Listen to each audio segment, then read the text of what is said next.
Dati tayong patay sa sala at kasalanan, pero may Diyos na bumuhay. May Diyos na tumawag. Efeso, ito ang kwento ng pagbabago.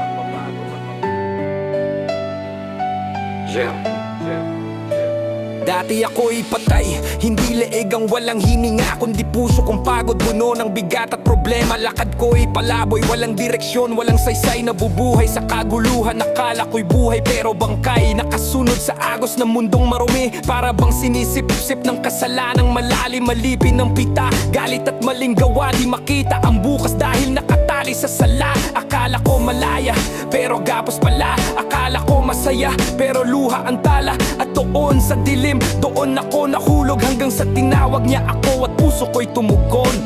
Buhay na muli kahit ng patay pa sa sala.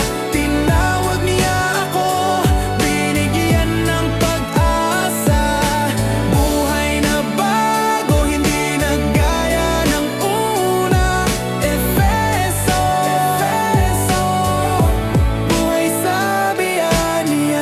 Habag at biyaya niya, nakita niya ako kahit ako'y marumi. Hindi siya nandidiri, habag niya'y walang sinabi. Anak, bumangon ka, bulong niya sa akin. Tinanggal ang gapos, pinalitan ng pag-ibig. Hindi dahil mabait ako, hindi dahil karapat-dapat, kundi dahil siya'y mahabagin at tapat. Itinaas niya ako mula sa hukay ng sala, binuhusan ng liwanag, tinuruan ng pag-asa. Ngayon, iba na ang lakad, hindi na sabog, hindi na tago, hindi na wasak, hindi na lugmok. Dati pa ikot-ikot lang parang hindi marunong, pero ngayon may direksyon dahil kay Kristo ako sumusunod.